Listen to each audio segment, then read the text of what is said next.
Again, good evening. Let me introduce a couple of folks that have the tough jobs here this evening. Matt Francis is the executive editor of the New Messenger Enquirer. He will be doing the questioning. We've done this a few times before, haven't we? And we're very lucky to have Matt, have you in this community, and for you to be so civically engaged is really important, and representing our newspaper and our media well here tonight. The really tough job is Charlotte Wells, who's on the advocacy committee for the chamber. She's our timekeeper, so if you got any problems, you take it up with her, but she wins because she's got the little flashcards there to keep you in line. This is, there can't be anything more pure democratic than this. There's nothing that represents our democracy any better than citizens coming together to share ideas and listen to candidates who would like to have public office to represent you, the people. So this is a very, very important thing that we do here in this community. We've done it for a long time. We do it very well. And I do want to say before we start, first of all, I want to thank these two candidates and all of the other candidates that were part of the three forums that we have this evening. I want to thank you for your commitment to this community. Thank you for your commitment to public service, and thank you for stepping up. It's not easy to run for public office. You're putting yourself on the line and your views on the line, and you open yourselves up to a lot of applause and a lot of criticism too. So we salute you, your courage, and we thank you for your commitment to Owensboro and Davis County. So with that being said, I'll introduce Matt Francis. All right, can everybody hear me okay? All right, good.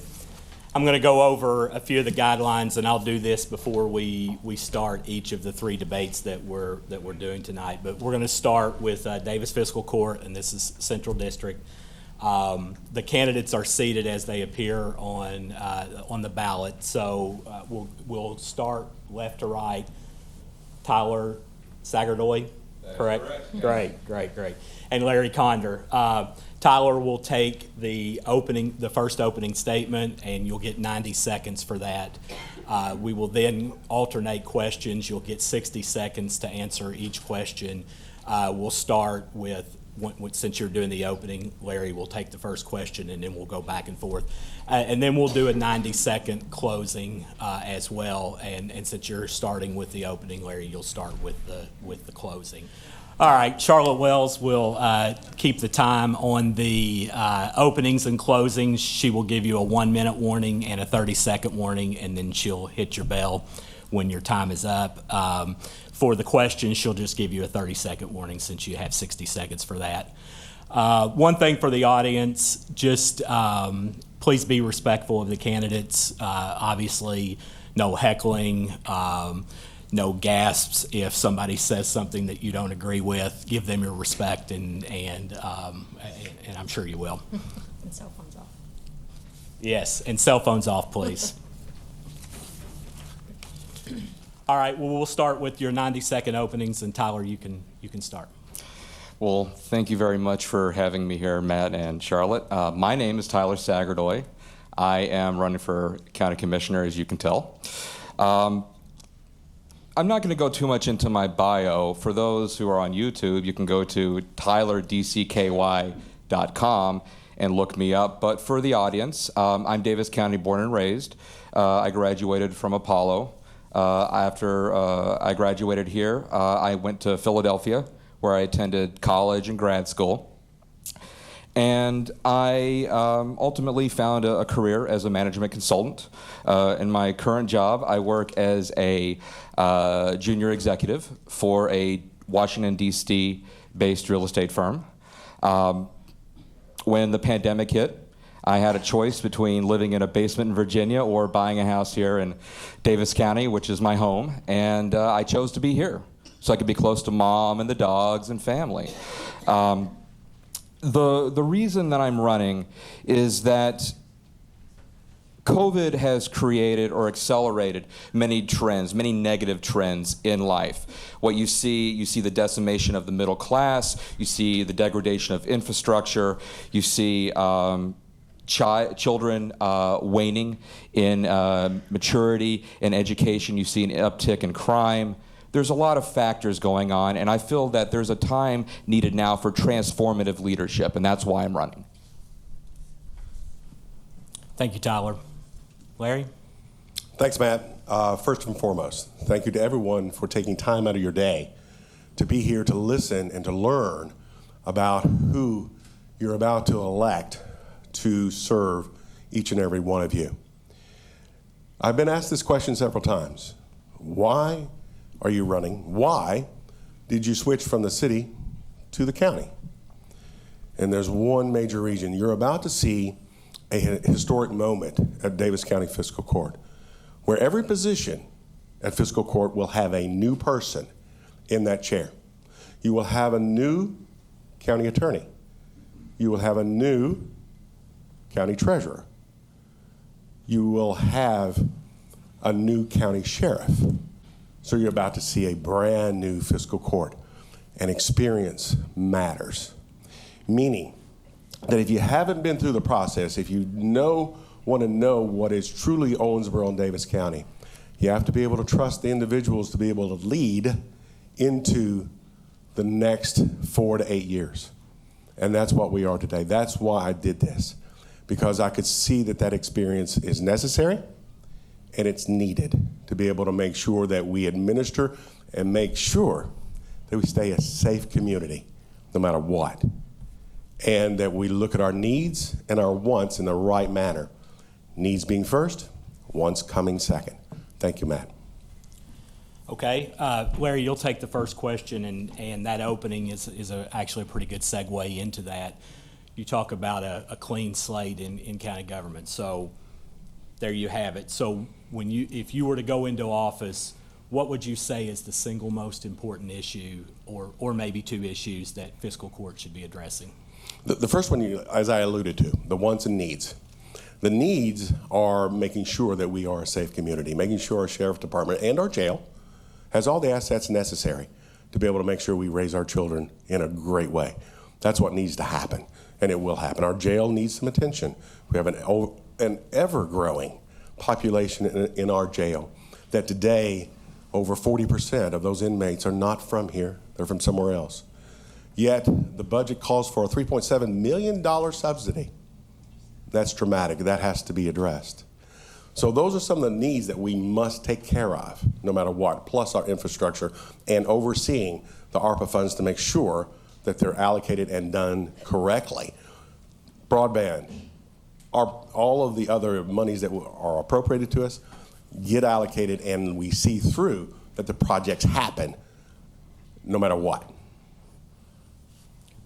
With two people, I will just ask the question once and then move to the second person. If you want me to repeat the question, just ask me to do so. If you don't mind. Yeah, Tyler, what do you see as the most important or issue, or maybe two issues that fiscal court should be addressing? Sure. So the reason for fiscal court is for maintaining infrastructure. At the very least, no matter if you're Democrat or Republican, you need safe roads.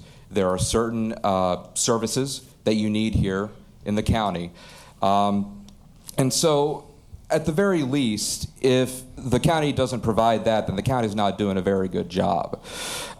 With regards to priorities, and it's interesting that Larry brought up the idea of everybody being new on the fiscal court. I think Davis County has said no to the status quo, and I think that there's no clearer example in this race than Mr. Condor and myself. I am a citizen of Davis County. I'm not a businessman. I don't have interests that I have to kowtow to. I live here. I want to see my neighbors happy. I want to see children happy. And so when we talk about needs versus wants, it's that mentality that got Craven's Pool closed, not thinking about the children in Mechanicsville. Okay, we've already talked a little bit about safety, so I'll move on to a question regarding that. And Tyler, you'll get first shot at this. Davis County has always been a place that we've talked about is a safe place to live and to raise a family.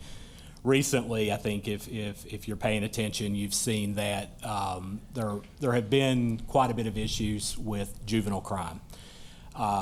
If you talk to the people who are involved with that, they'll give you various reasons for why that is. One of those being that they've been hamstrung a bit by state law that ends up putting kids back out and back out and back out. So the question is, what should be done to deal with the unintended consequences of such legislation? And what can our community as a whole, and fiscal court in particular, do to curb the rise in juvenile crime? Right. So I feel a lot of the juvenile crime.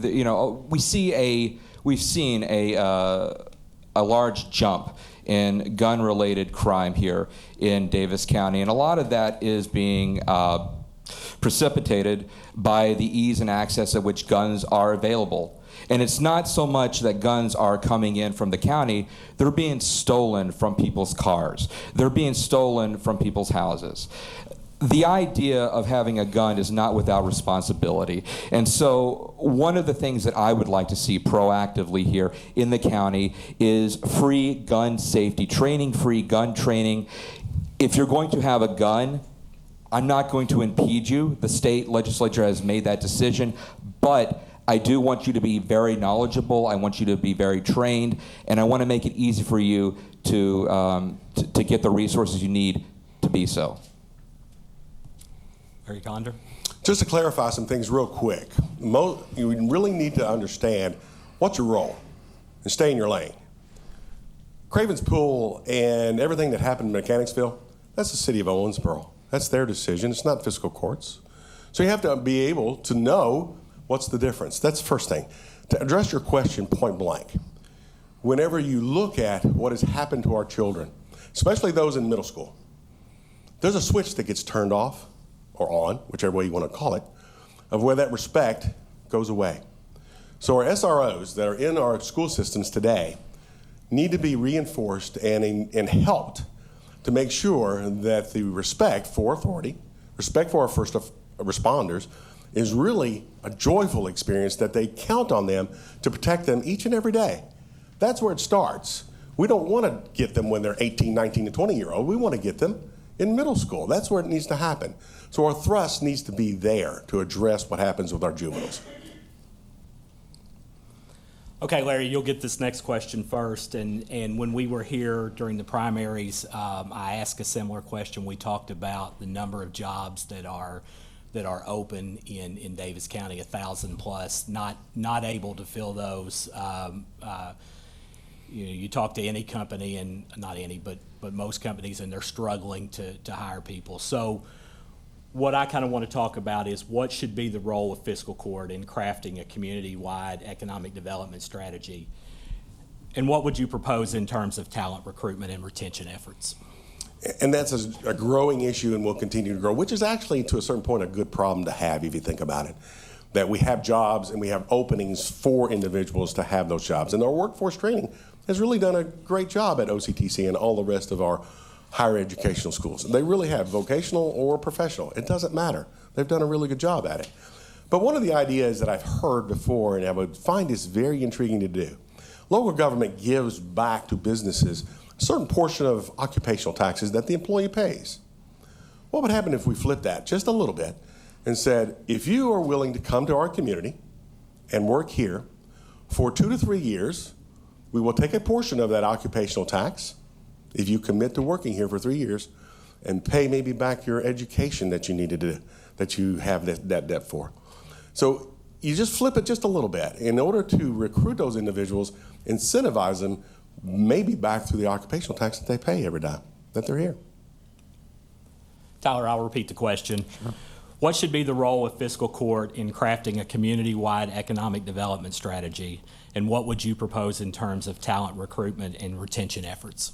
Sure. So for companies to come here, they've got to want to be here. And I feel as if we don't have the right regulations or resources to be able to accommodate many places. For example, we do have a dearth of land here for development. And so finding new ways to reuse some of the current urban spaces that we have, redevelop those spaces, I think will be key. In addition, we also have to make it very hospitable for the workers here. And I know there's been a lot of talk about the fairness ordinance. For people who are my age, who are professionals, they want to come to a place where they feel safe and appreciated. And with other cities like Bowling Green endorsing the fairness ordinance, it's very important that we show that anybody who wants to come here, who wants to have a family here, is welcome to do so.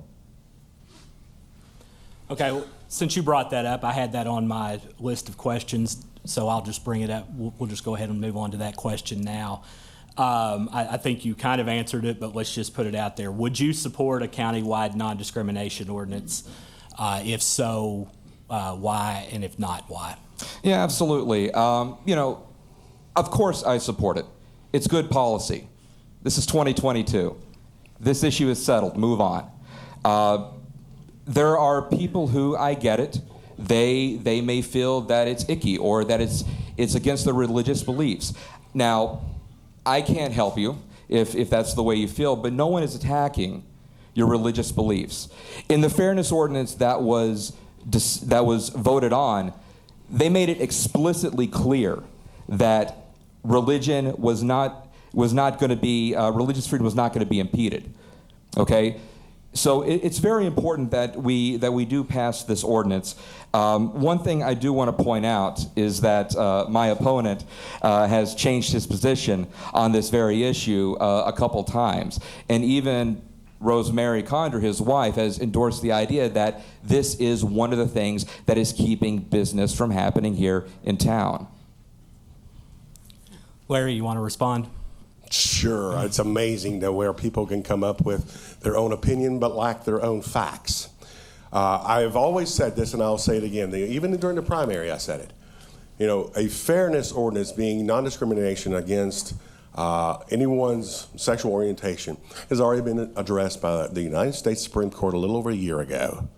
And that was done with an affirming opinion by Supreme Court Justice Gorsuch. So, it is the law of the land today. It's the way it is. Whether we like it or not, it is. And we will swear an oath, as elected, that we will uphold the Constitution of the United States and the Commonwealth of Kentucky. So help me God. So we will do that. Since the Supreme Court has said so, we shall do so. HUD has said the same thing, housing and urban development when it comes to housing. So it is the law of the land today. So asking the question and continuing to do so, okay, fine, let's have the discussion again if you wish to. But at the end of the day, it is time. It is here. Okay, want to go back to a business-related question, and I asked this in a previous debate, and it sort of went off the rails and became more about planning and zoning than anything else. So let's avoid the micro issue of planning and zoning and kind of focus on the bigger picture. So, what does it mean to be a business-friendly community? Outside of planning and zoning, right? Outside you of just planning don't and want to zoning. beat that dead horse. Absolutely not. Yeah, and really the biggest thing is to be business friendly. And I've seen this happen in so many other businesses that are locating around this community, but yet not here. Why? It's not necessarily taxation or anything else that comes into play. What comes into play is, first right off the box, do you have 200 acres, not in a floodplain, accessible to a 4-lane highway and or rail? That's what they have to get to first before you'll ever get to whether it's planning and zoning or taxation issues, workforce development, or anything else. That is one of the biggest issues we have today, is not having that 200 acres where other communities around us have it and are seeing these businesses relocate there, but not necessarily here. So we as a community have got to come together and get that to happen and get it started. But we have to make that commitment, knowing we will not be there for the ribbon cutting. Tyler, please explain what you think it means to be a business-friendly community. Sure, but before I do so, I'd just like to remind everybody of this quote from Larry Condor in October 2020. On the fairness ordinance, an ordinance, no matter what happens federally, shows that we are in front of the ball. We know it needs to happen for those citizens here and those that become part of our community later. I couldn't agree with Larry when he was running for mayor. So with regards to what we talk about a business-friendly community, and it's tough to really talk about it without planning and zoning, I'll be honest. It's really about, I think, providing a fertile ground for businesses to grow. It's about welcoming them into the community. When we have a business that sets up shop here, they're putting people into employment. They are creating a tax base for which the goals of the fiscal court can be achieved. And so it's very important that we welcome them as part of the community. That means, I would say, sponsorship, that means endorsement, that means really getting people out to come and help these businesses grow.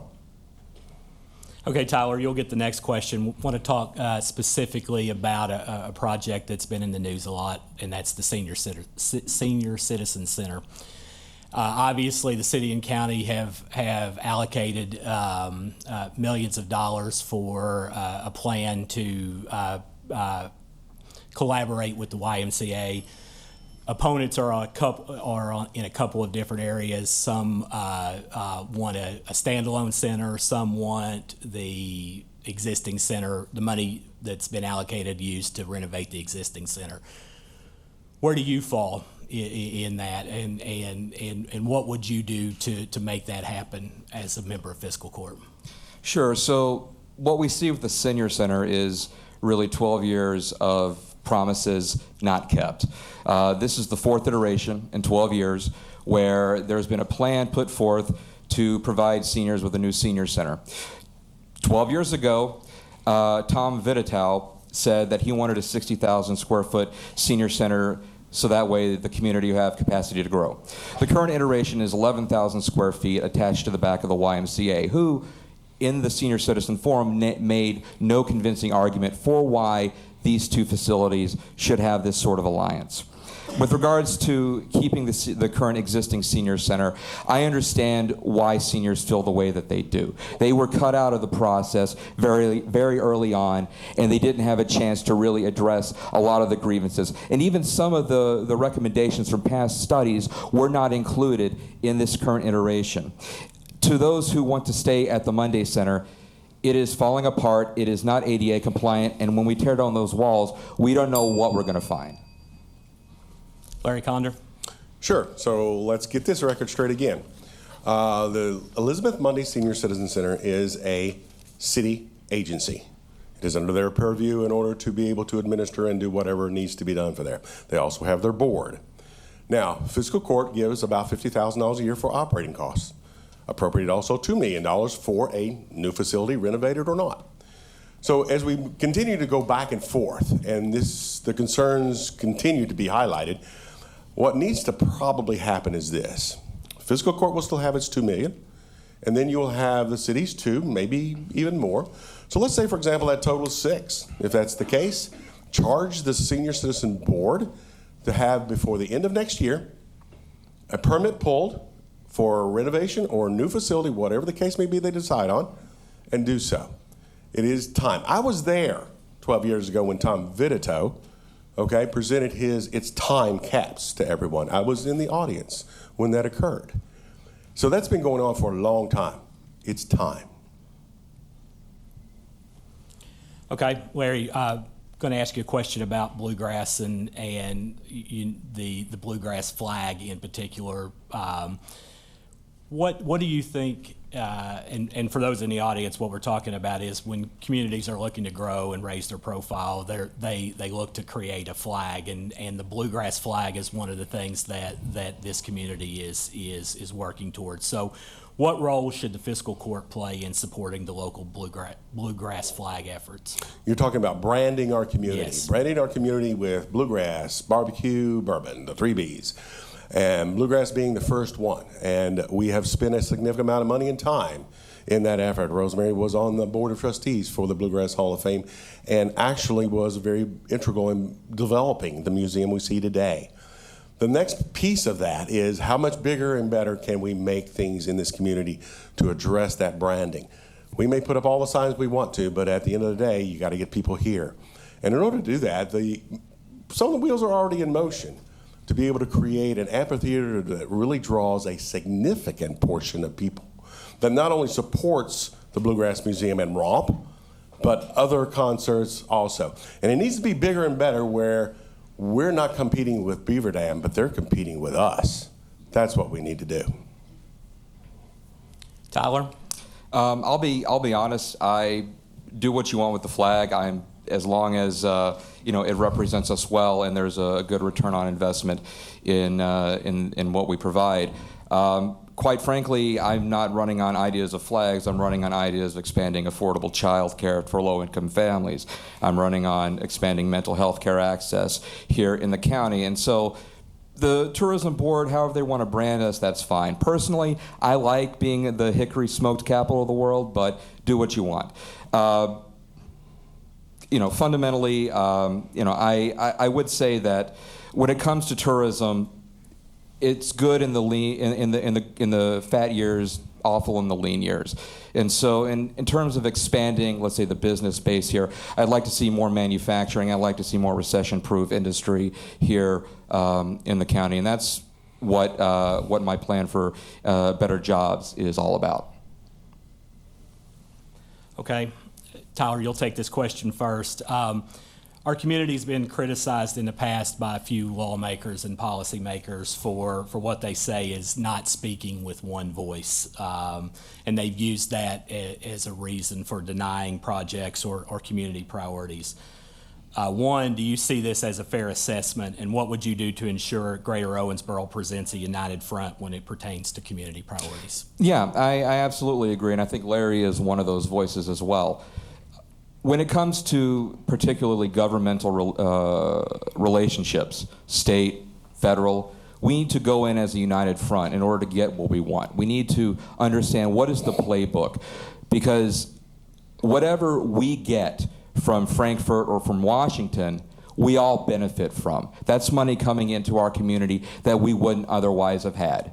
Now, the sorts of goals that we want to set out, the sorts of policy goals and what we want to do, the works that we want to do, let's get together and figure it out. I think we can all come to a consensus on a couple better ideas than what we've had over the past decade or so here in the county, and I would be willing to work with anybody to help figure that out. It needs to be a team effort, and we do need to speak with one voice, especially to those who are really the purse strings.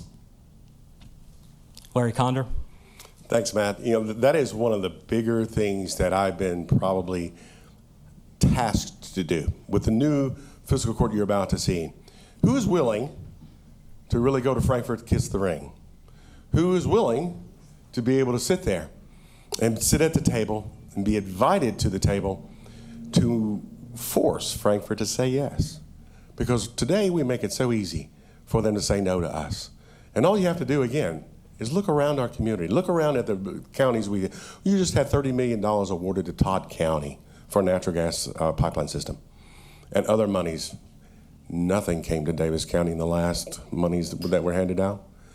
So those issues, sitting there at the table has got to be done. You got to be willing to do it. It takes time, it takes effort, and it takes a lot of knowledge and relationships, most importantly, to make that happen. And I'm willing to do that. I'm willing to go to Frankfurt and DC and represent each one of you for our needs.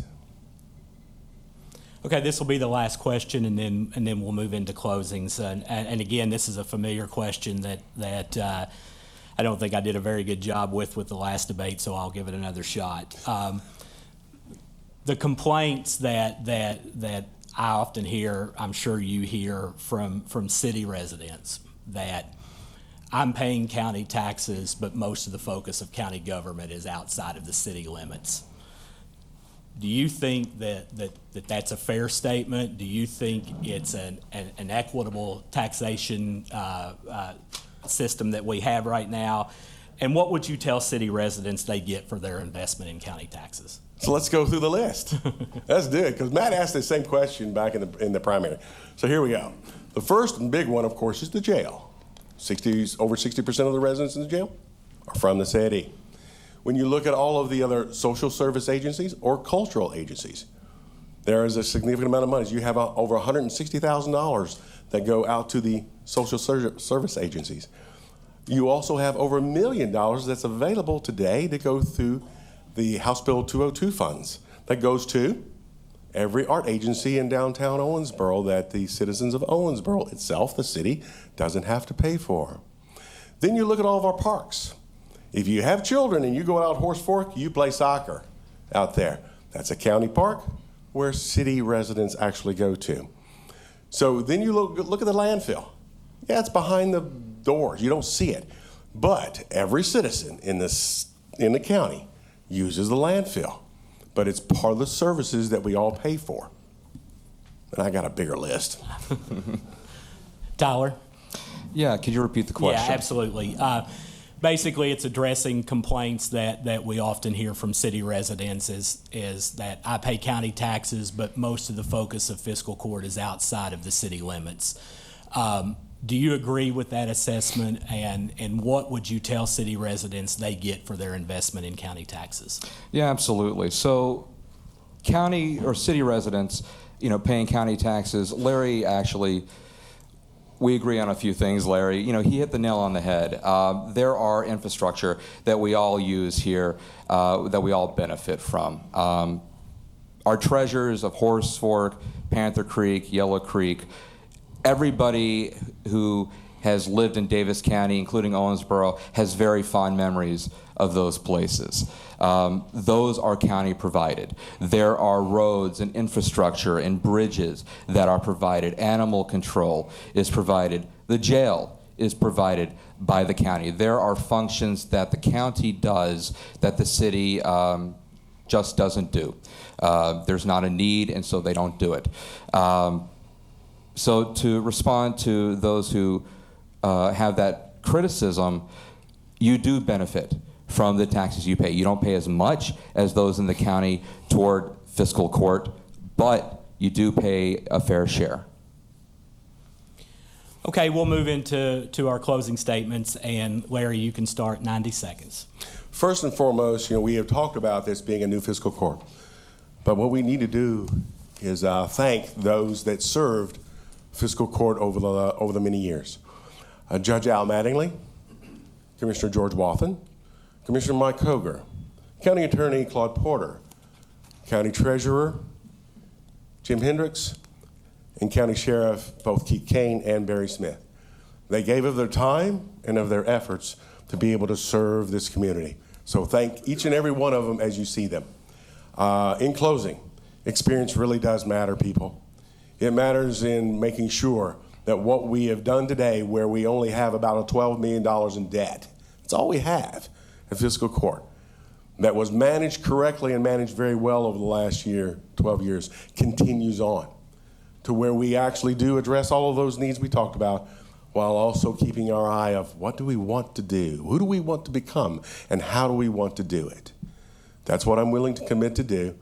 And I, again, don't necessarily have to do this, but I want to do it. I want to do it not only for my family and for my children, but also for yours. It makes a difference. There is another individual my wife, Rosemary, thank you so much.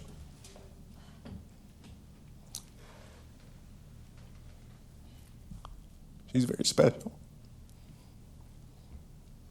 They couldn't do it without her. So thank each and every one of you. Make sure you vote. It makes a difference. Your vote will count. Thank you much. Tyler, you'll have 90 seconds to close. Sure. So I have a confession to make, Larry. I voted for you when you were running for mayor in 2020, and the reason was for this. It was for Condor. Now is the time to invest in the city's human infrastructure. For me, safety is our #1 concern. As we look to the future post-COVID, I recognize the critical importance of securing internet access for all citizens, and I truly believe that now is the time to invest in our human infrastructure through increased access to services, educational opportunities, and job development. I couldn't agree more. The only difference is those are the issues I'm running on, as opposed to the vague policy positions that Mr. Condor is running on. He has taken quite different positions since running for mayor. If you look back in 2020 when he was running, he has even taken 180 degree positions from what he's advocating for now, including the fairness ordinance. With regards to change in the fiscal court, people have voted on that. People want change. They want new ideas. everybody agrees that I've talked to that the status quo has got to go, that we need fresh blood, new ideas, new perspective to take on these challenges, these post-COVID challenges. We are in the wake of the largest event since World War II, the trauma we have yet to really experience. Thank you very much.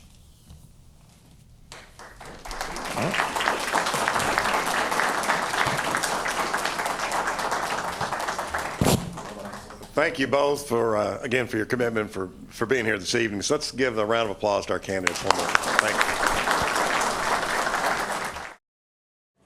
Okay, we'll now have our second forum this evening. It is our, of course, District 13 House of Representatives for the Kentucky Legislature. We have Michael Johnson and DJ Johnson here. So once again, Matt, I'll turn it over to you. All right, I'll go over the ground rules again real quick. 90-second openings. Michael Johnson, you'll go first. DJ Johnson, you'll go second. We'll then go through a list of questions. You'll have 60 seconds each to answer those. We'll alternate back and forth on who goes first on those, and then we'll do our 90-second closings. And DJ Johnson, you'll start with that. Again, for those of you who may have come in since the first debate, just please, no heckling of the candidates. Be respectful. No gasps if they say something that you disagree with. No right-ons if they say something that you agree with. Just please be respectful of them. So with that, as was said, this is a partisan race. Michael Johnson is the Democrat candidate. DJ Johnson is the Republican candidate. And so with that, we'll start with Michael Johnson. Good evening, everyone. Thank you to the Chamber for putting on this forum. It's a good opportunity for each one to learn of the respective candidates and the incumbent, who you're going to vote for in the November election. Like I've said before, I'm Michael Johnson. I'm the Democratic nominee for Kentucky State Representative District 13. And I'm born and raised here in Owensboro, Kentucky. I was raised by a single mom, worked 2 or 3 different jobs to take care of us. And with that work ethic, it really rubbed off on me. I'm a hard worker, and I know the struggle, and I've seen it firsthand because I've been in it. And also, I joined the United States Navy in 1987, retired after 25 plus years in the naval service. And I served with honor, courage, and commitment.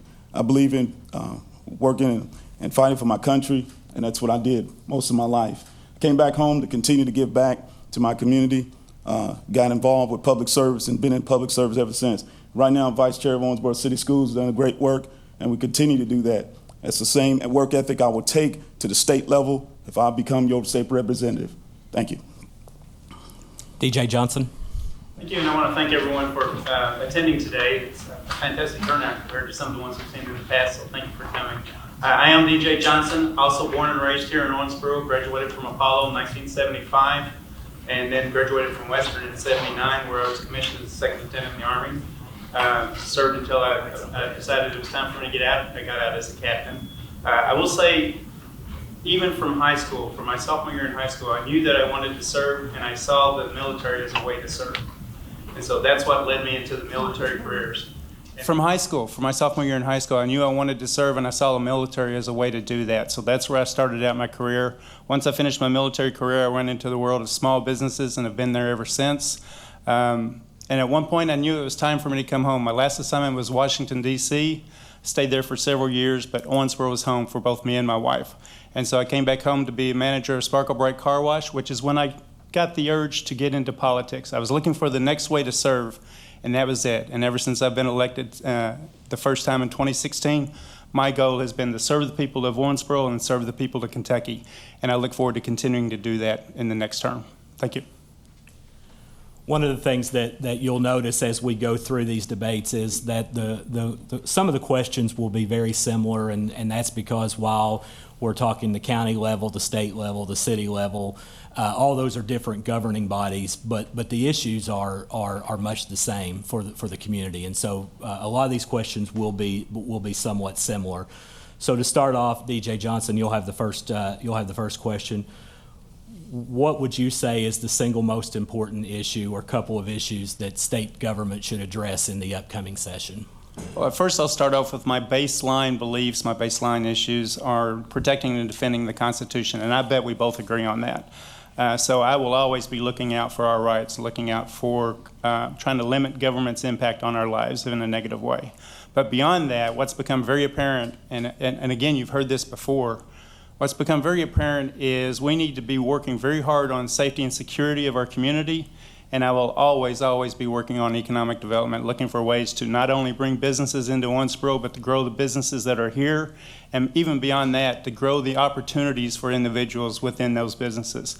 I want Owensboro to be the best place in the world to live, work, and raise a family, and it starts with safety and security, and it starts with economic development. Thank you. Michael Johnson?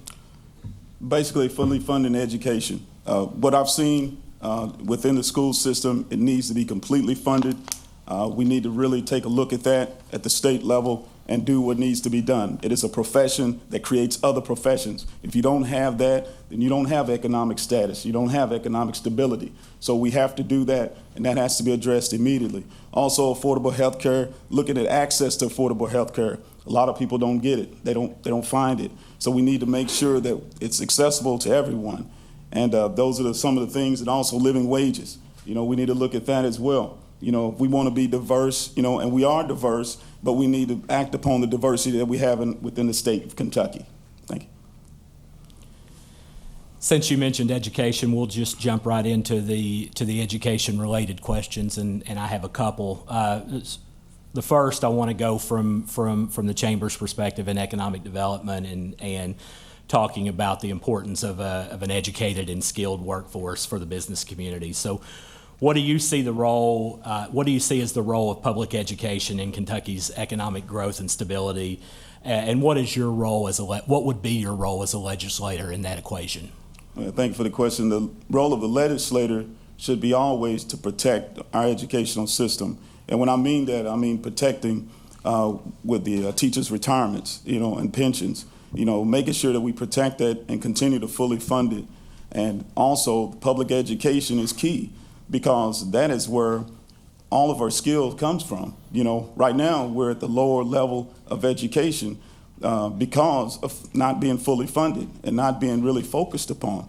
So that's one of the mainstays that we have to have at the state level, and working with constituents, working with people, because the professionals, they're the ones that know everything about that profession. So we need to listen to them. One of the things I will be is a listener. I'm a great listener, and I'll react according to the people. Thank you. DJ Johnson? Thank you. Since I first thought about running for this office several years ago, with respect to education, my philosophy has always been the best way to educate a child is to help him figure out what he's the most passionate about, and then help him reach his goals to achieve to the highest level they possibly can, he or she, whatever they want to do with their careers and whatever they need from education to do that. So I have been a big believer in if it's appropriate for a child to get a bachelor's degree, a master's degree, a PhD, become a doctor, whatever they want to do in that direction, we need to support that. If they want to be the best welder in Davis County, we need to support that. And we need to help that child figure out what they want for their career, and then make sure that our educational process supports that child. Thank you. Okay, DJ, you'll get the next question, and it's also related to education, and it's more on the funding side. A lot of talk in the last session about funding of private schools, and so this is kind of a multi-part question. So, do you support funding private schools with tax dollars? If so, should private schools be required to have the same standards and regulations as the public schools? And should funding for private schools be additional dollars, or will it be money redirected from public schools? So when we talk about funding for the school systems, we're talking about two different things effectively. One is the state level funding, one is the local level funding. Again, I believe in the child and his family or her family. The parents need to be involved in deciding what's best for them. If they choose to stay in the public school systems, which is what I grew up in, had a fantastic education, loved every minute. I literally liked school. So I don't know if that makes me weird or not. But I liked school. And for the vast majority of people, that's the right answer for them. But there are going to be some people that need alternative options. And I don't want to see them penalized by providing taxes and then on top of that having to pay for their own education. So I would see maybe at the state level, there's some state funding that could go to help that child go to whatever school they want to go to and they feel is best for them, but the local money needs to stay locally with the public schools. Michael Judson, that was a long-winded question, so I'll repeat it. Do you support funding private schools with tax dollars? If so, should private schools be required to have the same standards and regulations as public schools? And should funding for private schools be additional dollars, or should it be money redirected from public schools? Well, first off, that funding, I do not agree with public funding going to private schools because it takes from the public schools. And we cannot take anything else from the public schools. We're taking too much from them. And so we need to focus on funding public schools all the way through. And right now, private schools, as we can see, some private schools and charters, they have their own agenda. And we've seen a lot of them fail in the past. And so we don't want to repeat that in Kentucky, because Kentucky is trying to climb up out of a hole that we've been in for decades in our educational system. So the only way we got to do that is to focus on our public education, give these teachers raises, and do what we need to do to bring us up and be at the higher level of education in the status of this nation. Okay, Michael, well, you'll take the next question to start.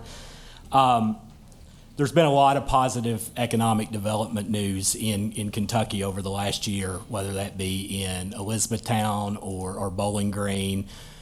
Today, the announcement for the expansion of the Ford plant in Louisville, but not so much in Owensboro. Why are we losing out, and what can you do in Frankfort to work with local officials to bring some of these announcements to Owensboro, Davis County? One of the things is we have to work in tandem, working with local officials, those that are in economic status, those that are in business, working them. And also at the state level, we also have to work with across the aisle, working with everybody. I believe in the teamwork and working together in order to bring whatever we need here at Davis County. We have to focus on Davis County, and that's what I want to do. Make sure that we focus on Davis County, because Davis County has a lot of different needs, and bringing economic strength to Davis County requires laser focus. Nothing getting off track, because a lot of things, at Frankfort, you get off track. One of the things we have to do as a representative is stay focused on Davis County, what the needs are of Davis County. DJ Johnson? So when we talk about economic development, I think the first thing we need to do is define economic development.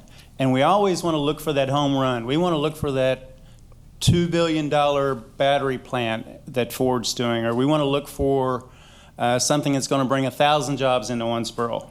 And those home runs are very, very rare. And I hope we get one, and we're working towards that. But we need to look at what economic development is in other ways. If we had Brittany Johnson here, another Johnson, who's the president of the Economic Development Corporation here in Owensboro, she could list time after time after time how businesses have either come to Owensboro, they're not the 1,000 employee businesses, but they're the 12 employee business or the 20 employee business.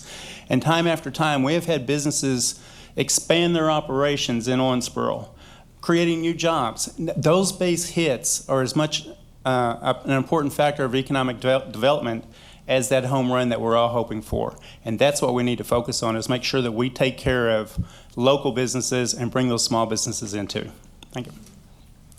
Okay, DJ, you'll take this next question first. Want to talk a little bit about sports betting, legalized sports betting. And I know it passed the House the last session, died in the Senate, and I think Damon Thayer was the one who said he expects it to gain more traction in the Senate and perhaps even pass this coming year.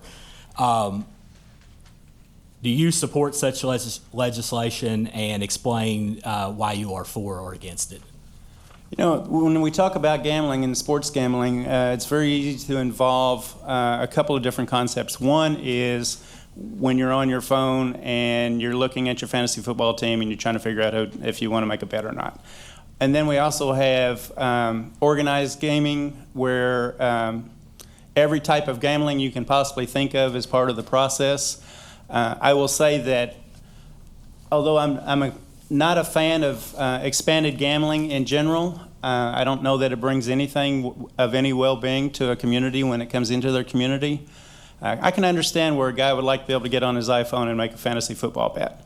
So when we talk about sports gambling, I have a sympathetic ear to it, but I'm going to have to be convinced, because I am convinced that as a whole, organized gambling coming into a community is, in the long run, going to hurt that community. So short answer to your question is I would at least look at it, but I'm just not going to say I'm definitely for it or against it at this time. Michael Johnson? One of the things is that we have to think about, at the legislative level is, where are we going to get the revenue? The thing is, we don't have the revenue because we're not diversified. And it goes back to your last question about economics and strength in business and diversity. Diversity has to be the key in everything that we look at, and that's part of it. So expanded gambling, I am for it because it brings that extra revenue that we need, once again, to bring in that diversity of revenue that Kentucky needs in order to fund retirements, that teachers, once again, do not have Social Security. So these are some of the opportunities we can do. Also, it can help the cost of living, for cost of living, because inflation continues to go up and the cost of living is still the same. So those are the things that we need to really look at, and common sense legislation has to happen. Thank you. Okay, I want to, and Michael Johnson, you'll take this question first. I want to go back to a question I asked in the previous debate regarding the increase that we have seen in juvenile crime. And as I noted in that question, a lot of the stakeholders in that, whether it be law enforcement or judges and so forth, one of the things that they point to is legislation at the state level that has kind of tied their hands. One, do you believe that's a fair statement? And two, what can you do at the state level to help communities like Owensboro address juvenile crime issues? Thank you for the question. One of the things is, as state legislatures, we have to do as a representative of the area, is actually understand the communities that you represent.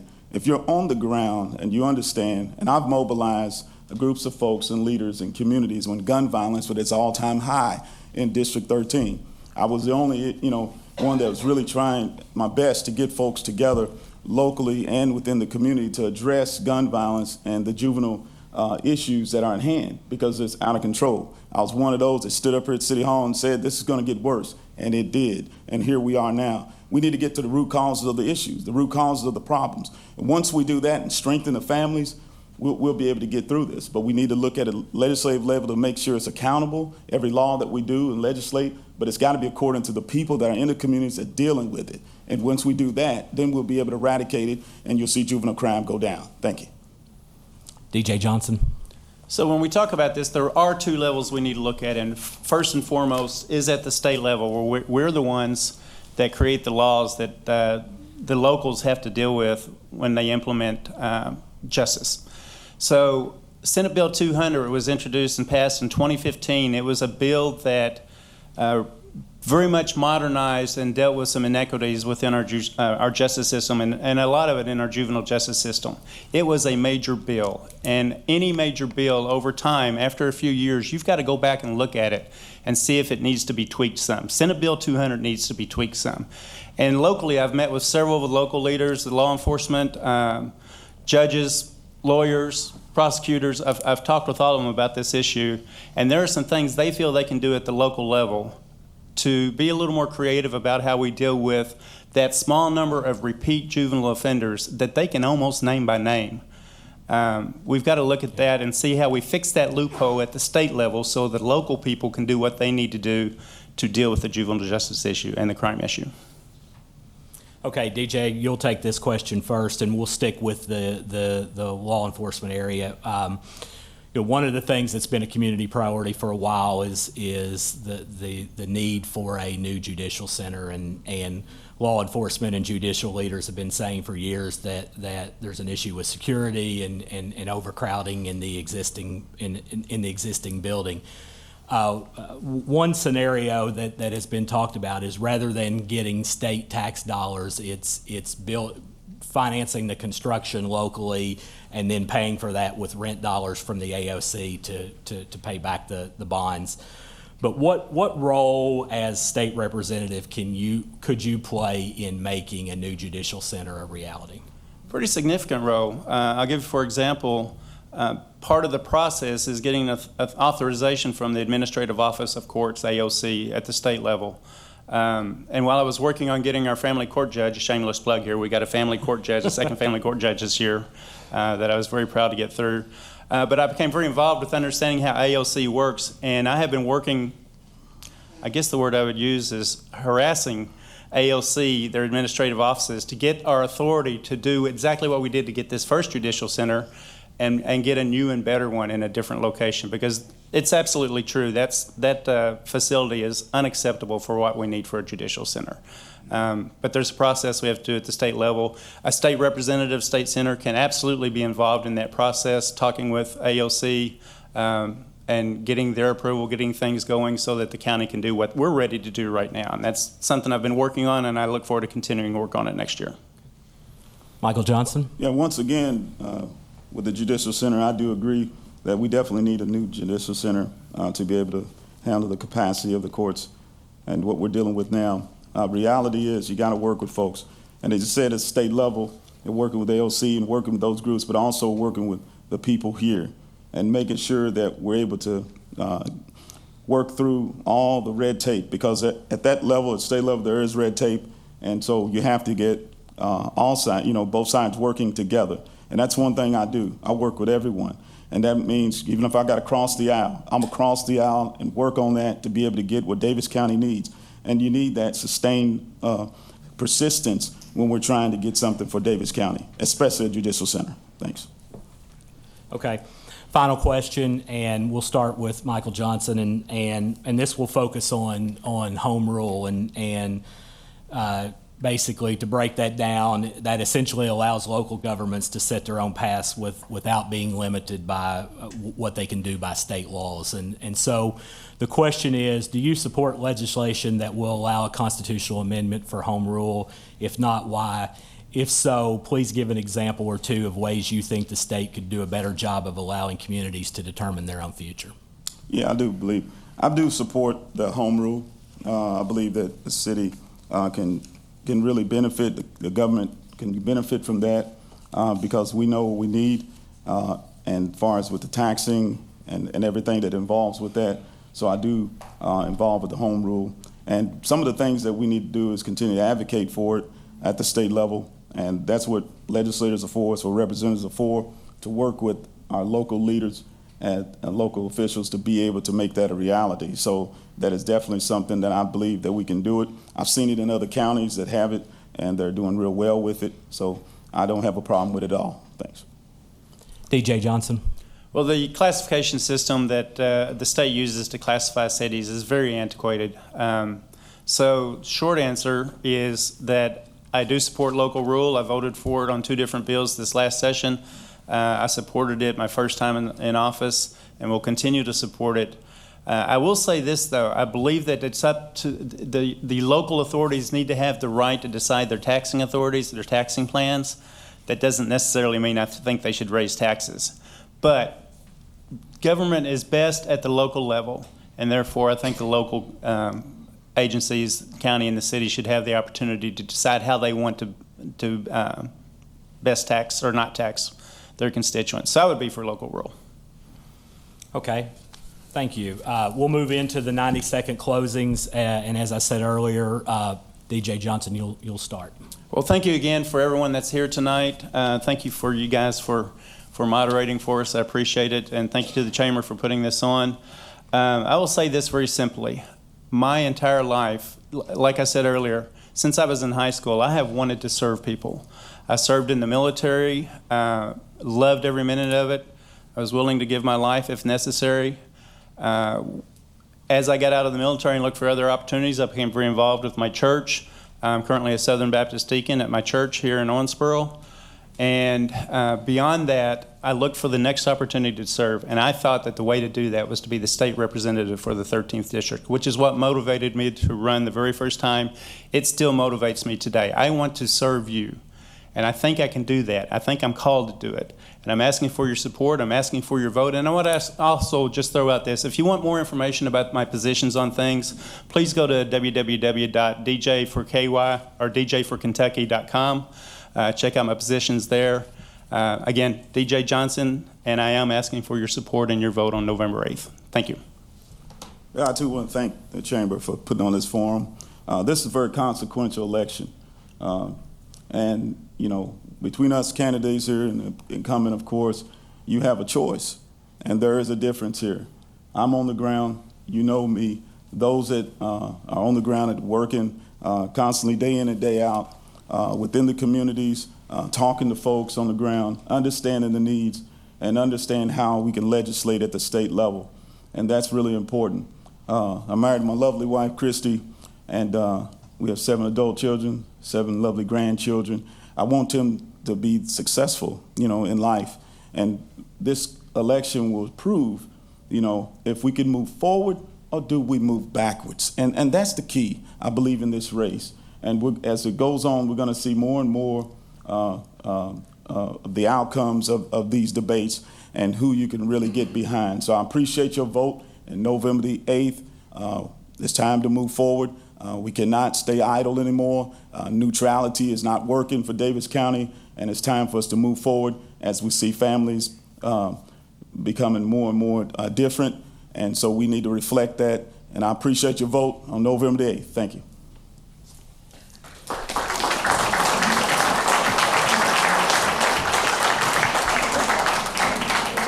Thank you, both of you, for participating. And now we'll set up for our final forum event, the City Commission.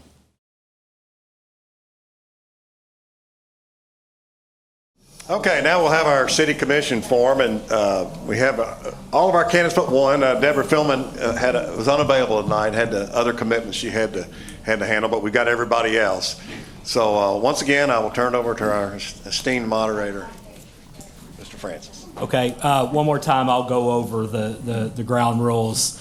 We will start with 90-second openings. We'll start with Robert Morris and work our way down.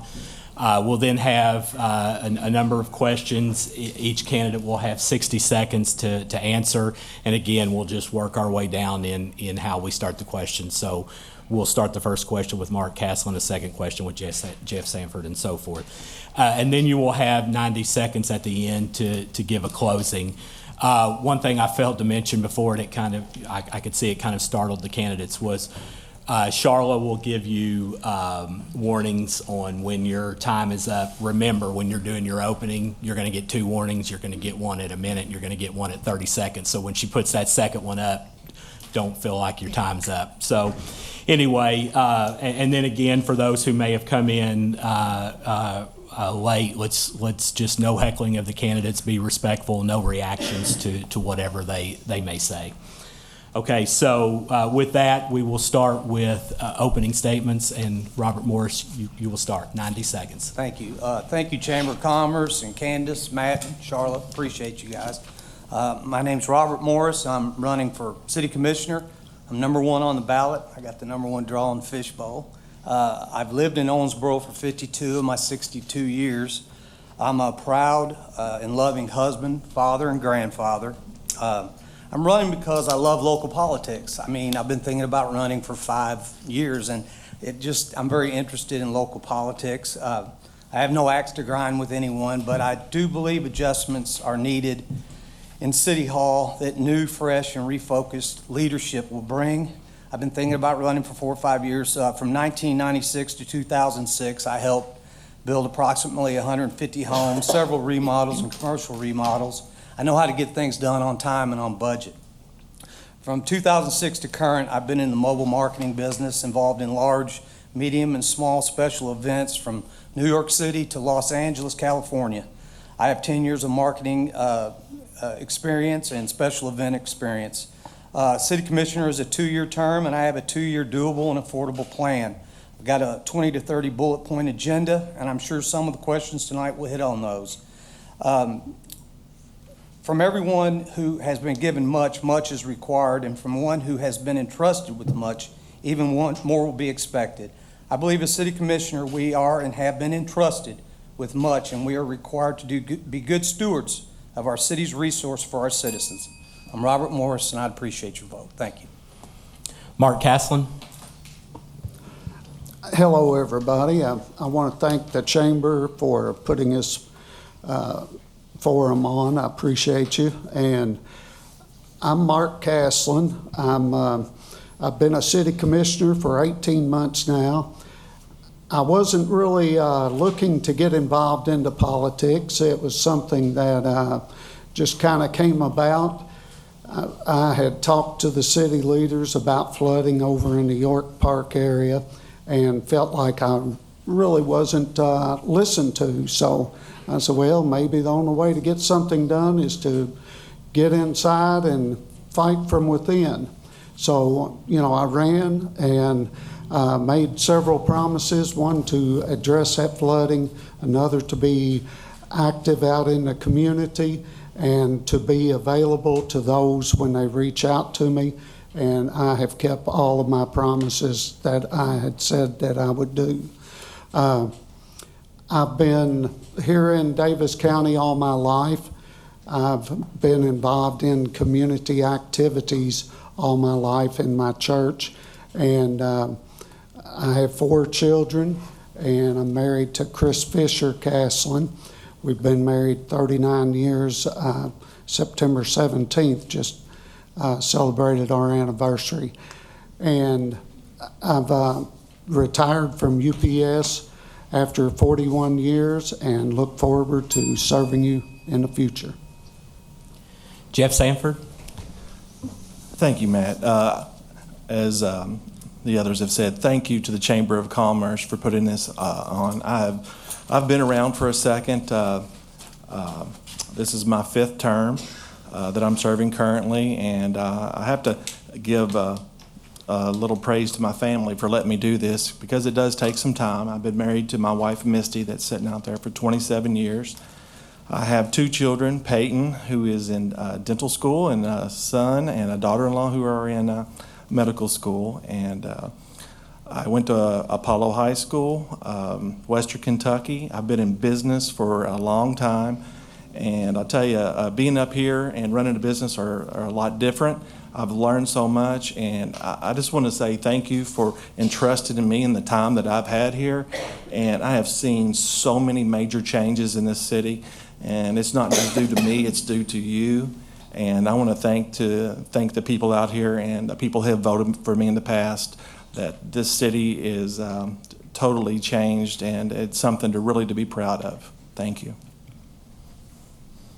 Pam Smith-Wright. Thank you, Matt. Good evening. First, I'd like to thank the Chamber for this opportunity to address you this evening. My name is Pam Smith-Wright. I was born and raised here in Owensboro, graduated from Owensboro High School, went to St. Louis to cosmetology school, graduated from Owensboro Technical College, and I've owned 3 businesses here in the city. I've had Tastefully Yours catering service for over 30 years. I ran Captiva Cafe, and then I've had a beauty salon for over 30 years. I come to you this afternoon as the first female mayor pro tem of this city, and I've served 5 terms here, so I'm asking to be reelected because I know what I'm doing. As the city's longest serving female, I'm again ready to take the step to move this city forward. I have experience, and I've been in this office during the transformation of Owensboro. I was in office for the opening of Smothers Park, 2 new hotels, the Convention Center, the Bluegrass Center, the revitalization of Mechanicsville, Boardwalk moving downtown, the dog park, the skate park, Center Court Tennis Complex, the flood control plan, Green River Distillery, and so many other things that I've been a part of. There's too many to mention tonight. But I ask for your vote on November the 8th, and I am Pam Smith-Wright, number 4 on your ballot. Thank you. Bob Glenn. Good evening. Thank you for hosting this event, Chamber, and Matt, thank you, the 2 of you, for hosting it. I'm an educator. I've taught at Owensboro Community and Technical College for nearly 3 decades, and I've worked and moved forward our young people's future. And I've also served on the City Commission now for, this is my 4th term, 3 terms consecutively, and now this one. And so I feel like this is probably the most important term I've served, and I'd like to continue serving. I think it's an honor and a privilege to be a city commissioner, particularly in the times we're living in. When I got elected, we were in the middle of COVID. We're moving out of COVID, and that's a positive step. We have a lot of positive things happening. Our economy is good. We've supported our nonprofits. We've supported small businesses in the time I've been on this commission. We've seen tremendous expansion. I've been here for the development of downtown. But more importantly, the issues I'm running on in this cycle are people.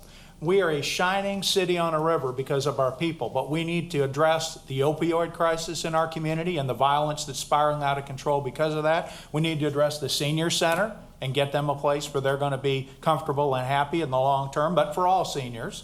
We also need to address flooding throughout our community, and we've done that. We're currently working on the project that is basically in the York area. But the other thing I want to work on and have is our neighborhood alliances. I started out as the Neighborhood Alliance chair, and the Neighborhood Alliance programs are the way citizens connect. I believe in their power. I believe in their synergy, and I want those organizations to grow. I don't want us to just have 5 or 6. I want us to have all of them healthy and active. So I ask for your support on November 8th. Larry Maglinger. Thank you, Matt. Thanks to everybody for coming and participating in this forum. I'm Larry Maglinger, and I'm running for my 3rd term for City Commission. In the last 3.5 years, I've been involved in keeping our city growing, safe, and financially sound. I will continue supporting the police, the firefighters, our first responders, and I will continue with the nonprofits that we have really worked with that make very crucial services for our whole community. And also all of our city agencies. They're all important and they work very, very good together. Owensboro's been good to me and my family. Tammy has supported me 100%. I've owned a business for over 40-some 2 or 3 years now, and I have the experience to think out of the box, to be positive, and especially adapt to change.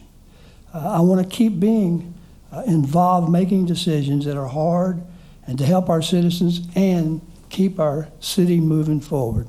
Thank you. Okay. We've talked a lot about, you've heard a lot about public safety throughout tonight, so I'm going to start with that question, and we'll start with Mark Caslin. And I want to go in a little bit different direction, because one of the things that we've always been fortunate here is Owensboro Police Department, Owensboro Fire Department have always been excellent agencies, and if you're paying attention, they're struggling right now like everyone else to find officers, to find firefighters and so forth. So what should the City Commission do to help the Owensboro Police and Fire Departments address these workforce issues? What can you do? Well, one thing is pay raises, of course, always help bring more applicants. Another thing is to show that we are backing them on all areas of their work as much as possible. And I feel like the 4 of us here in the past year, a couple of years, has really been active with the police and fire department. We've worked to get body cams going, to get them in for the police department. I personally have been out in the community quite a bit to help the police department as far as talking to agencies about trying to implement programs to get the youth involved in areas of education and, to get them off of the street and get them focused more on trying to get a job. Thank you. Again, I'll move down the line, but with six people up here, if you need me to repeat the question, just ask me to do so. So, Jeff Sanford. Okay, thank you, Matt. As Commissioner Caslin said, pay, that's one of the things which we have addressed. with 15% this year. And is more going to have to be done? I think so. Support, knowing we have their backs, and we do have their backs. I think everybody that's setting up here are going to have our police officers' backs. They have to know that. Probably about 2 or 3 years ago, I remember having the city manager meet with the county attorney, trying to see what we can do. It's a problem that we're going to have to, I think the other two candidates for state rep mentioned it. We're going to have to work with those guys. The pendulum have swung, I think it has swung too far one way. We're going to have to bring it back the other and hold people accountable. Our police, teachers, and the people up here, we cannot raise our children. We're going to have to be more family focused. And that's the bottom line, guys. It may get worse before it gets better, but we got to do a better job getting kids to church and raising our kids and holding them accountable. Pam Smith-Wright. I believe that police officers have to be fully funded in order for them to do their work efficiently. We can't expect them to be police officers and fire department. We can't expect them to be everywhere, and we don't have enough force for them to be everywhere. So one of the things that we could look at is maybe seeing what the requirements are for a police officer or a fireman. And maybe they can be tweaked somehow where more people would be eligible to be on the forces. And then also, as the others have said, we have to pay them a decent wage, because people can go somewhere else and be paid higher salaries. They're not going to stay here. So we need to look at all of those things. Bob Glenn. Yes, I think this commission's already done a lot to support the men and women in blue who protect our community. The first is we upgraded their training center substantially. They have a brand new training center. We've increased their pay substantially. But we need to talk to our state partners, our legislators, about retweaking the pension system, because pensions still matter. The other issue that we need to look at is we need to support groups that are working with troubled young people that are causing some of this violence. Groups like Breaking the Cycle and Western Academy through the Neblett Center. Those are good programs, and we need to continue to support them because I think they're making a difference. We need to also focus on the fact that down the road, the easiest way to get a trained police officer is to make it easier to be trained. We need an academy here in Owensboro. We need training centers here instead of sending them all the way to Richmond. And we need to look at lateral transfers, bringing officers in who already have some experience, who have a good track record, who can serve us. I think this commission has done exemplary work supporting our law enforcement crew, and I'm proud to have FOP support as a result. Larry Maglinger. Thank you. We've always supported, or since I've been in office, supported everything the police had asked for, whether it is body cams, any type of equipment that they've needed.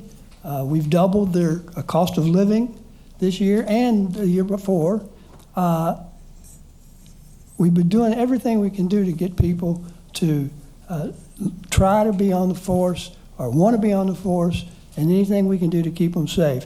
I also believe that we really need an academy here in Owensboro, and I think that would help. Also, the new training center is fantastic. How they've been doing this for years without one is incredible. I don't see how they did it, but now we've got that going. We've got other projects we want to do. I'll always support the police, and I do appreciate their endorsement. Thank you. Robert Morris. Well, I agree. Someone said that it should be in our DNA to support our law enforcement. I've noticed as I've started doing this that I'm more interested in also, we have a fine police department. The boots on the ground guys are awesome. I'm concerned with a lot of them as far as that have been under the stress and overworked. I'd like to see them get, whatever mental help they can get to help them get through, take home. I don't want them to have to take the job home with them. It's a rough job. I saw that they're recruiting police officers at $23 an hour. I think I make more than that, and I don't have to approach a car and worry about being shot, or anything. It's a rough job. I think we need to be more diverse in our police department. I think We need to mentor and have a task force that gets these guys through their tests and get them on the job. But we have to utilize the people that we've got here and be a more diverse police department. But I support them 110%. Okay, next couple of questions will be related to specific projects, and Jeff Sanford, you'll start this one. Want to talk a little bit about the boat dock and the indoor sports complex, and I know those have recently been voted. Boat dock, I think, was a 3-2 vote. I think sports complex was unanimous.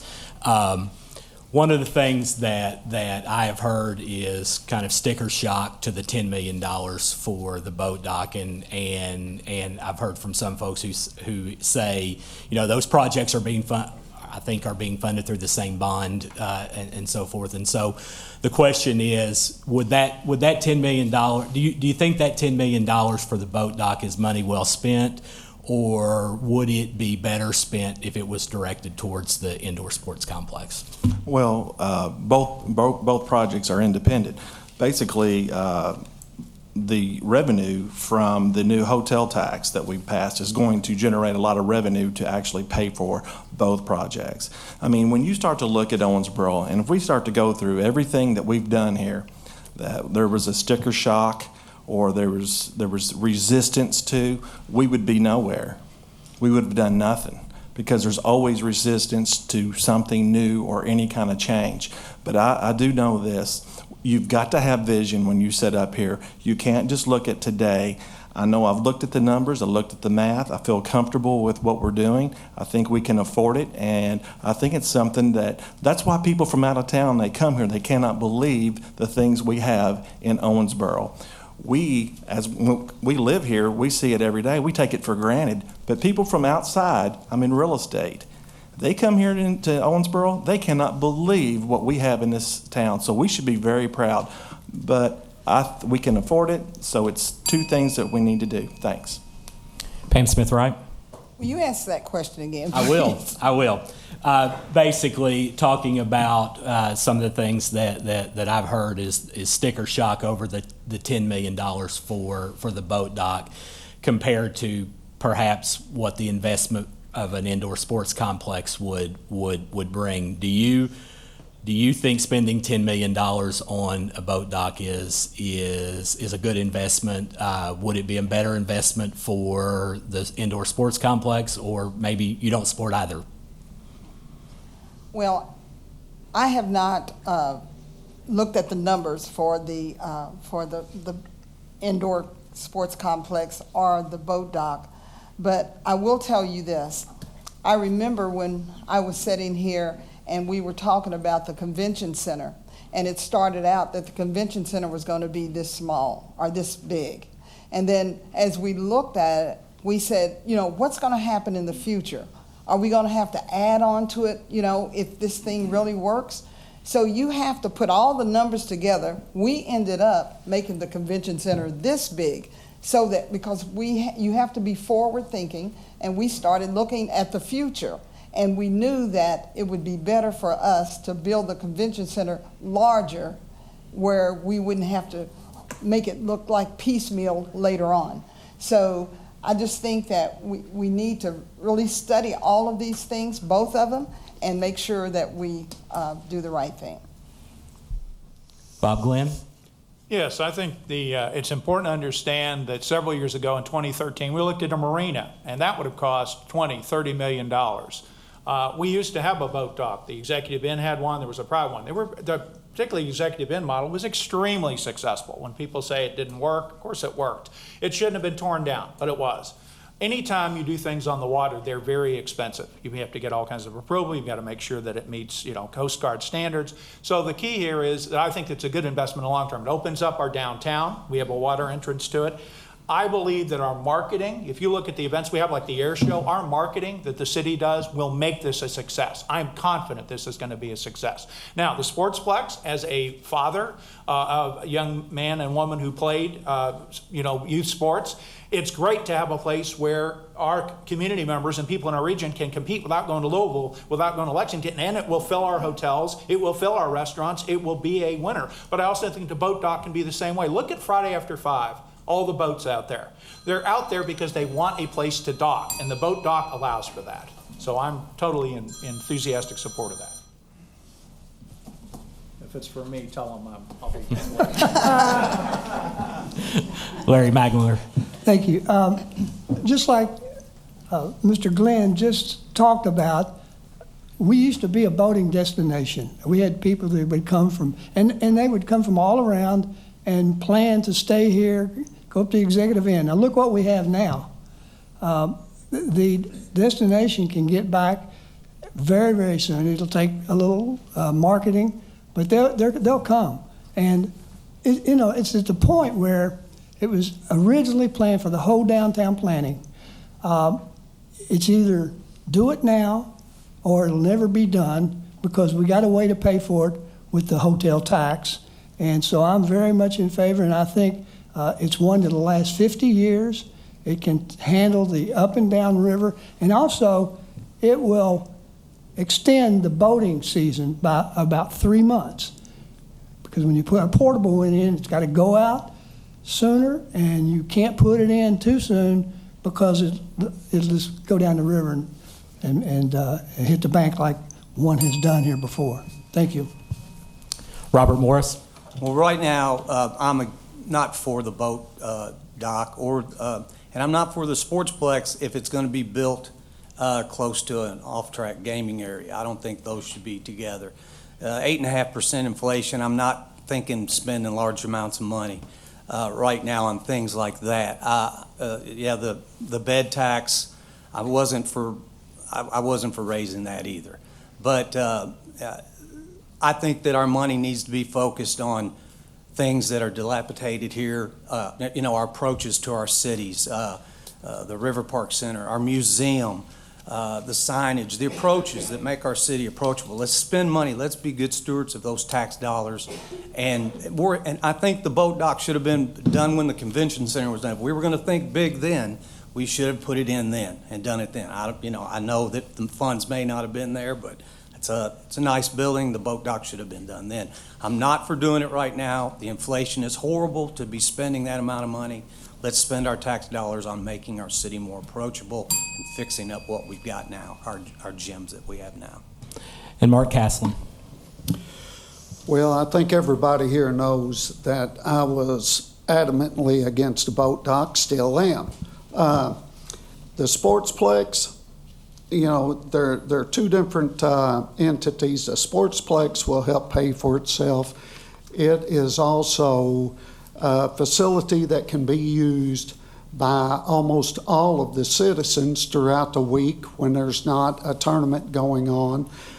It will serve the whole community. The boat dock, on the other hand, is going to cost us $795,000 annually as far as payments on it. It's going to serve a small niche. Mostly it's aimed for out-of-town people. And I ask myself, how can I vote for something like that when the vote came up whenever we haven't done enough for our seniors and have ignored them? And thank you. Since you mentioned the seniors, that will be the next question. That's the next project that we'll talk about, and Pam, we'll start with you on that. And as I mentioned before, there's really kind of three approaches that are being debated right now, and that is the collaboration with the YMCA, building the seniors their own standalone center, or renovating the existing center. Which approach do you prefer, and why? Well, that's a great question. And, I haven't really decided on which approach I would choose as a board member of the Senior Center. I guess I'm leaning toward a standalone facility for the seniors. And the reason I say that is because about 12 years ago, maybe 13 years ago, the seniors were promised a standalone building. There was plans for it, there was drawings for it, we had a unveiling of it, and everybody was all excited about it, but that never happened. So I think that it gave the seniors a bad taste in their mouth for the city. And, and that's not what we need. So we need to hold true to the things that we say we're going to do, whether it be for the seniors or for young people.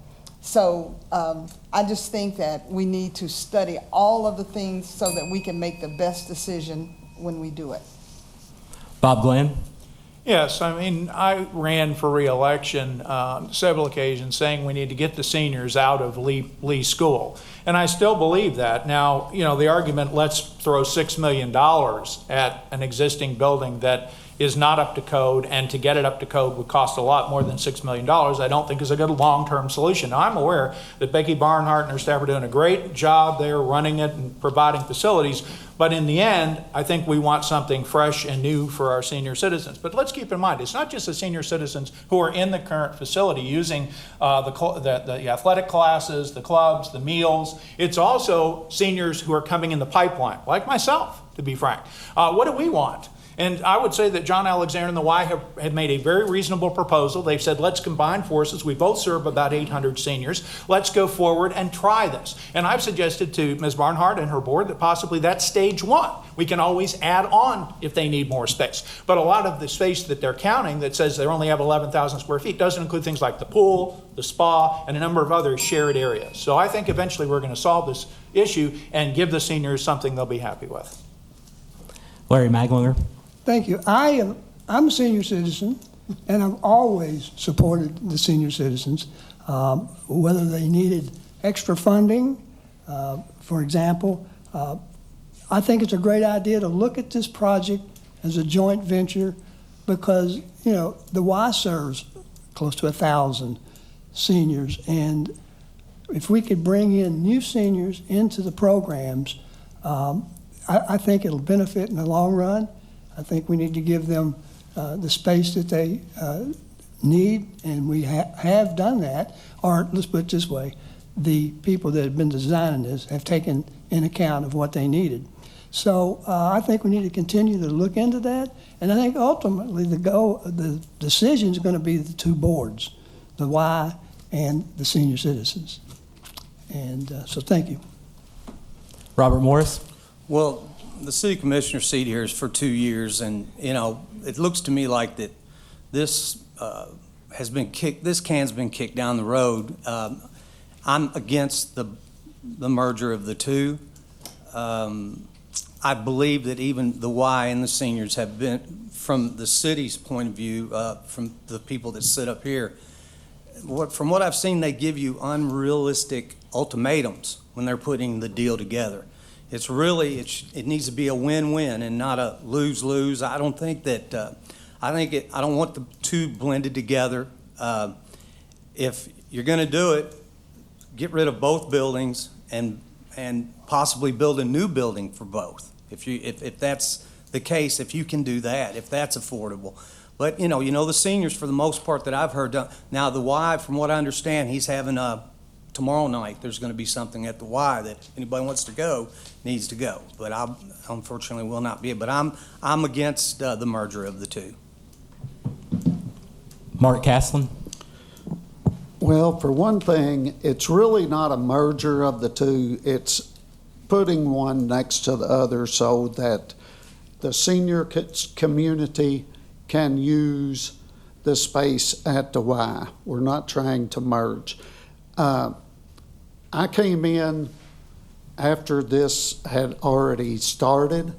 I was fortunate enough to get to go to a few of the meetings. But the bottom line is, for 16 years, this has been proposed that something be brought up for the seniors. And now it has been brought together to where this joining of forces And we're trying to make something work. But the bottom line is it falls down to the board of directors to talk to the seniors, see whether or not they want to go ahead and go with this.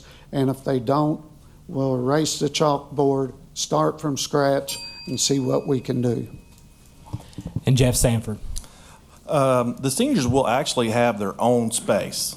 Basically, what we're talking about is two entities that, when you think about timing, is when people are not at the Y, the seniors can cross over.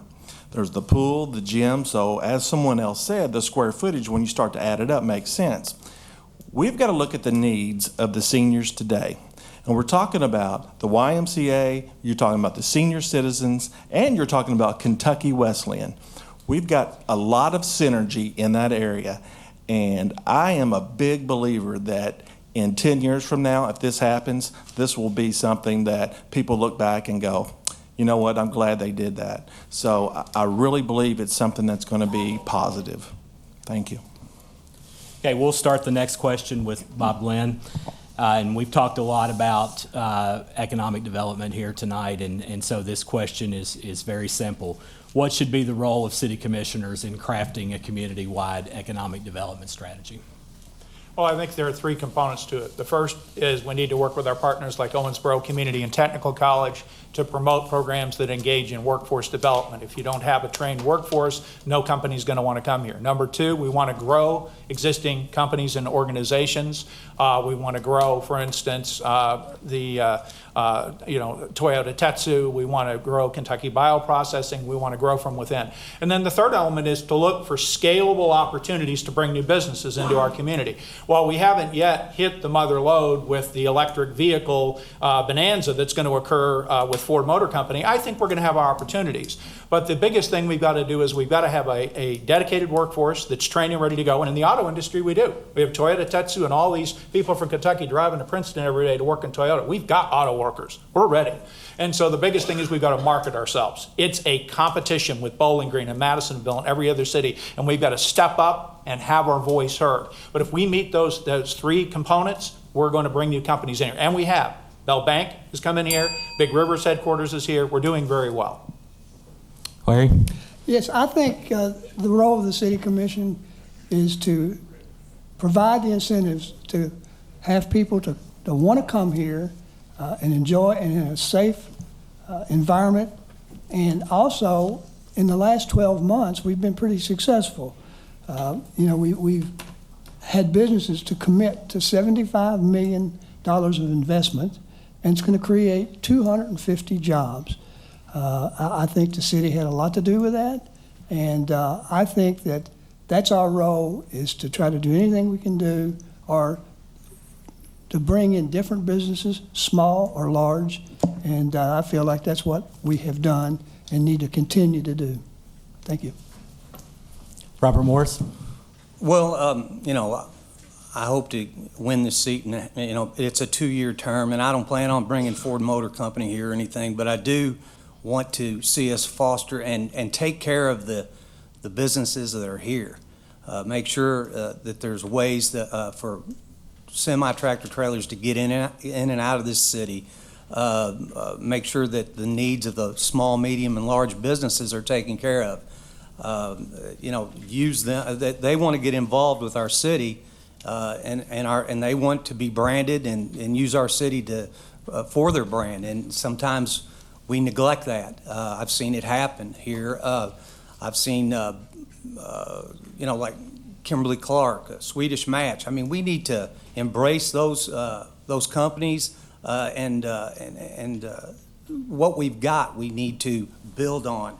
But there's got to be a way. You have to have sites ready to build on, and so you have to have transportation to be able to get in and out of the county and the city, and that's important. You got to be able to get here.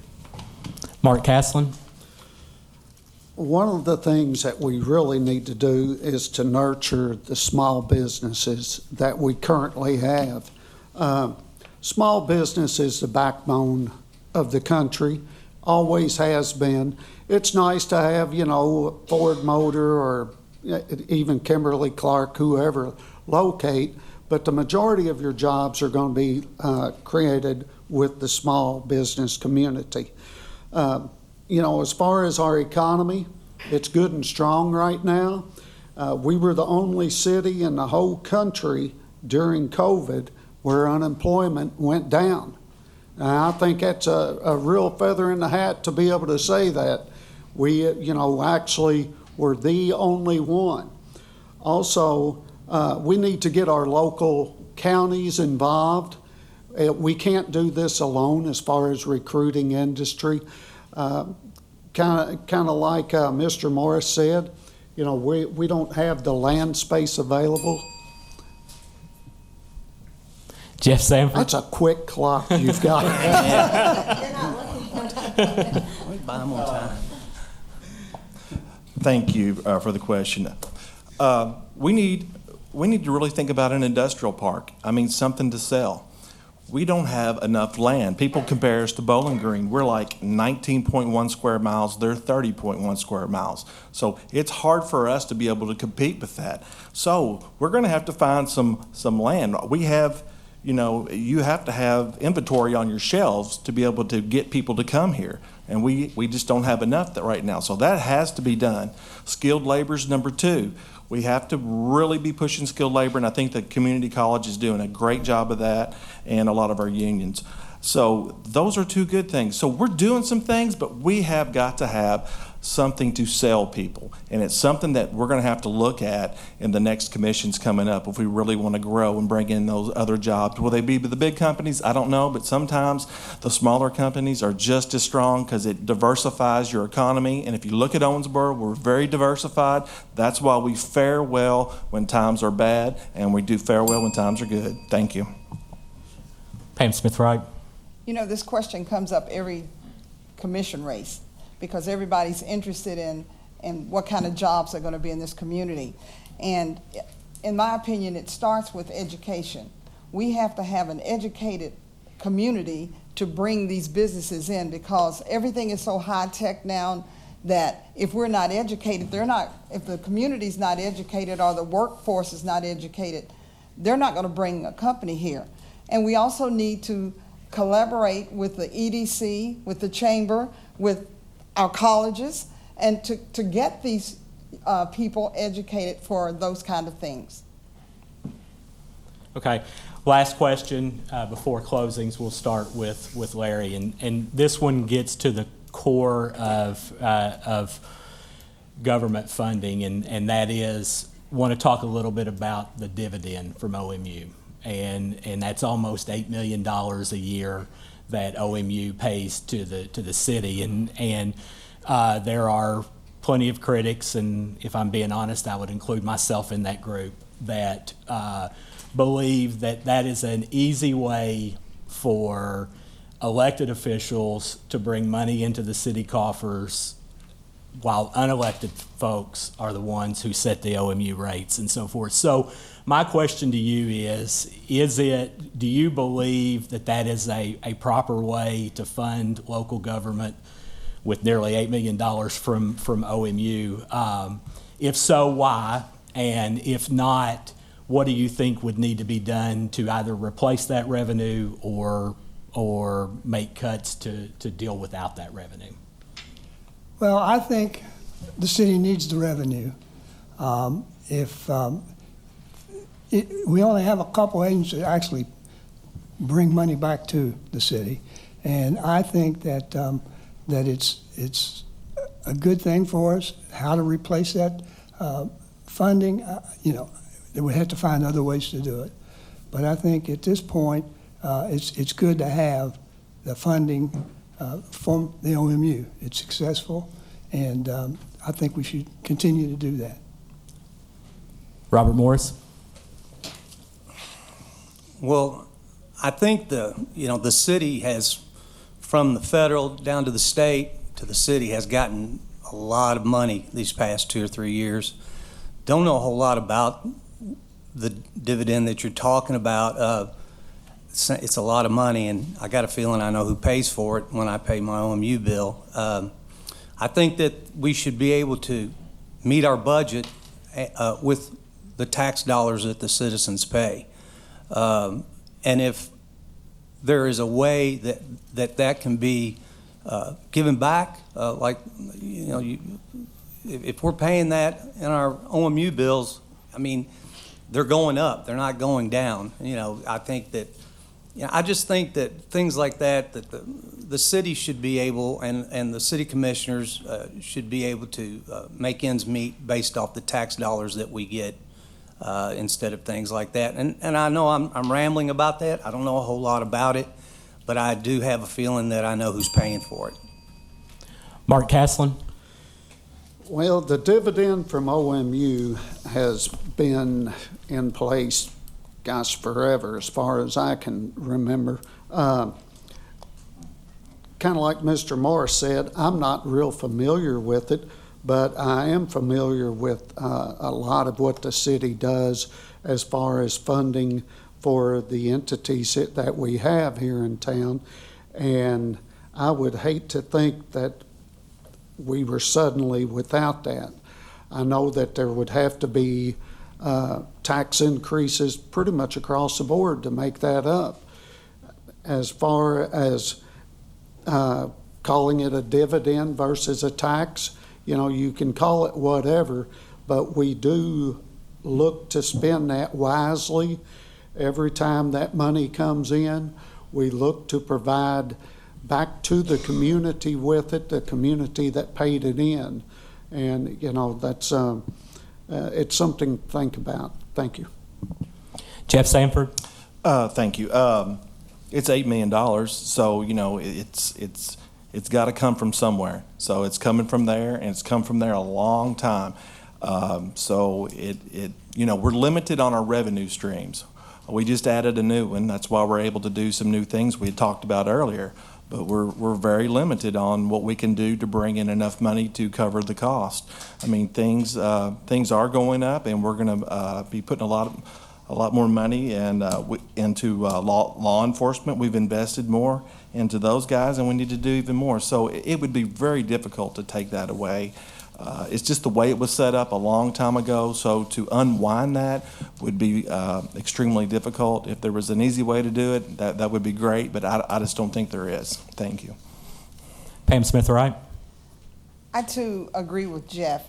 If you've had this dividend for all this long time and then you just take it away, then how do you fulfill that? You raise taxes. And then, we're always talking about trying not to raise taxes. And so if we can use this money, it provides for all of some of the nonprofits. And if we didn't do that, then all the nonprofits would be on us, because until you sit in this seat, you don't understand how many times people will come to you and say, well, how come you gave them some money and didn't give me some money? And so you've got to, it's a balancing act. And I think that this $8 million will help you balance it more. And Bob Glenn? Yes, in the time I've been on the commission, when I first got here in 2012, OMU was beseeching us almost every 6 months for a rate increase for either water or electric. They're not doing it anymore. You know why?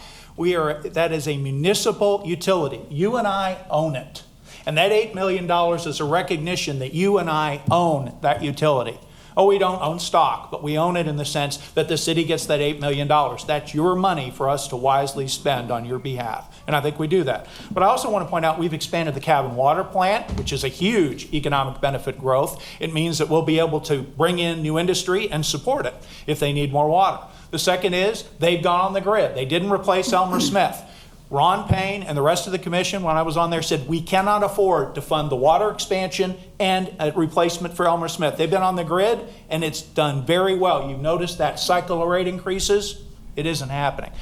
We do get to vote on water and electric rate increases. We don't get full control over the three components of the bill, but we do get control over it, and we're your voice. And I voted against water rate increases. So I want to say that if I'm reelected, I will continue to be your voice for responsible rate increases or management of OMU. And I think OMU, to give them credit, has done a good job the last half decade. They really have. Okay, we will move into our closing statements now. Again, 90 seconds, and remember, Charlotte will give you 2 warnings at 1 minute and at 30 seconds. And we'll go this way for those. So Larry, you will start.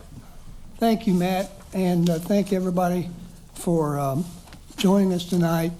I'm Larry Maglinger. I'm running for re-election.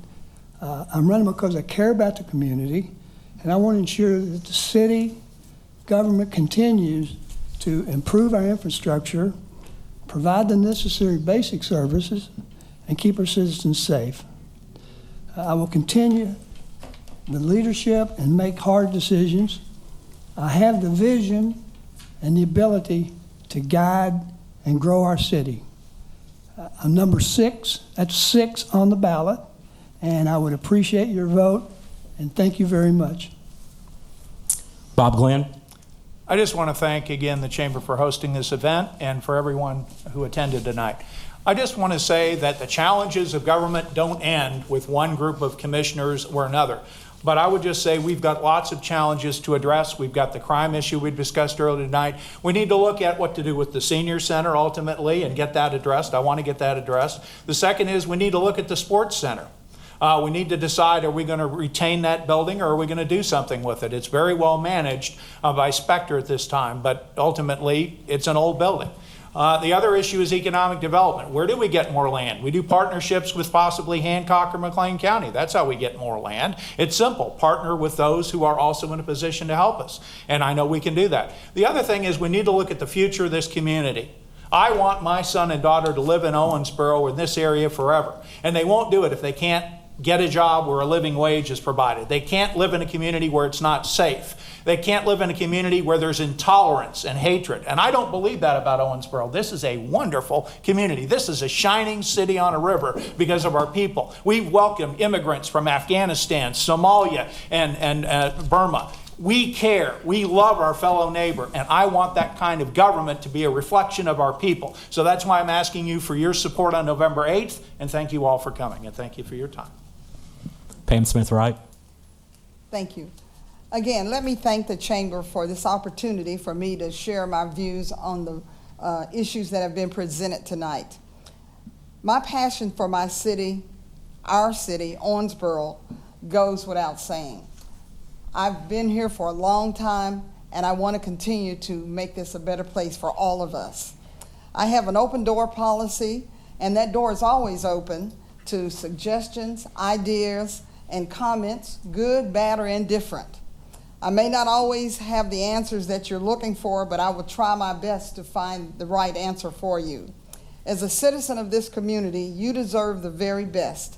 When I'm reelected, I promise you nothing less than the very best from me. I hope on November the 8th, you will continue your You Go Girls support and vote for me, Pamela Smith-Wright, number 4 on the ballot. Thank you. Jeff Sanford. Thank you, Matt.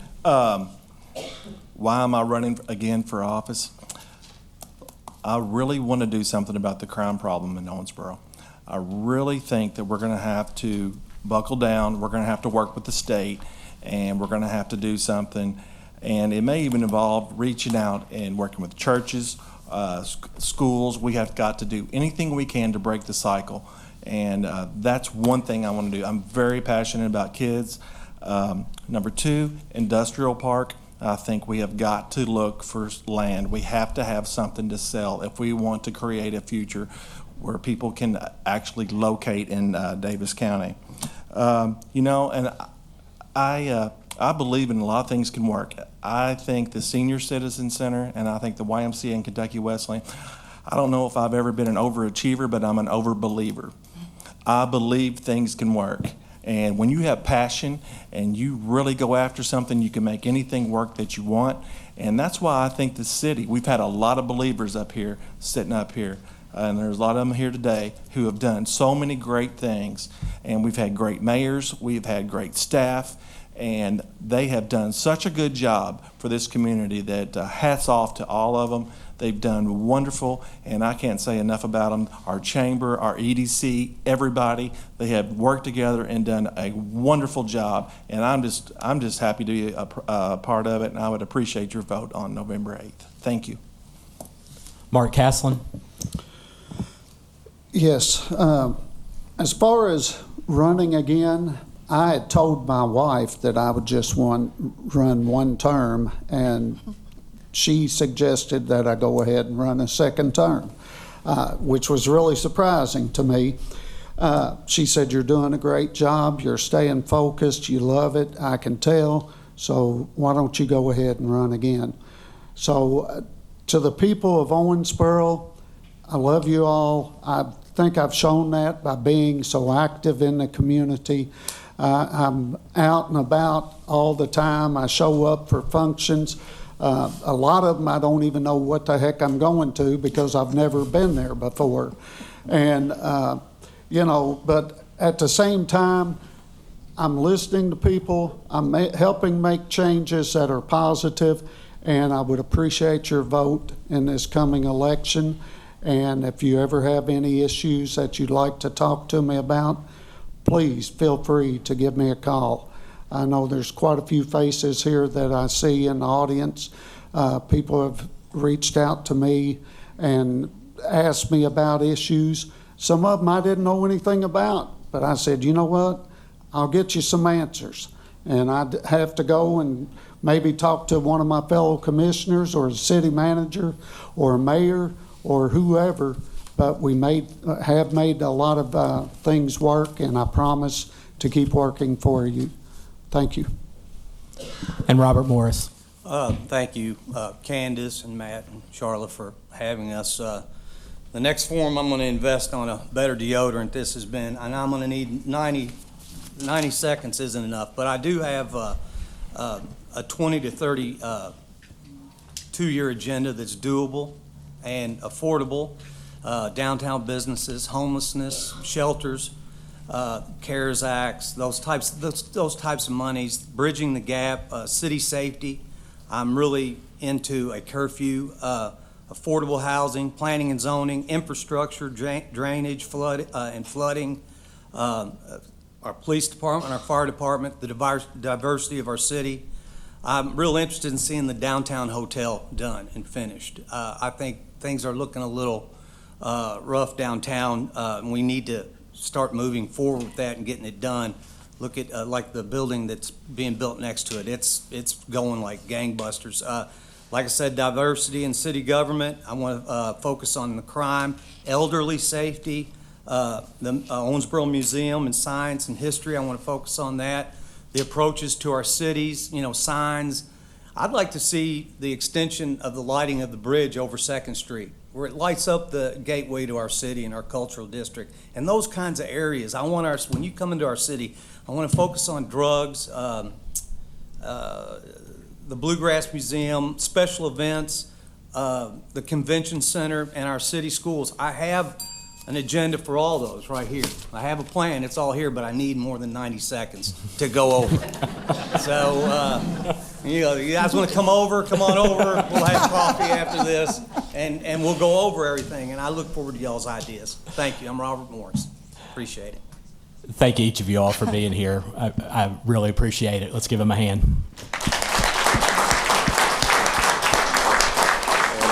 And thank each of you for participating. Vote, tell your neighbors to vote, and your friends to vote, and travel safely.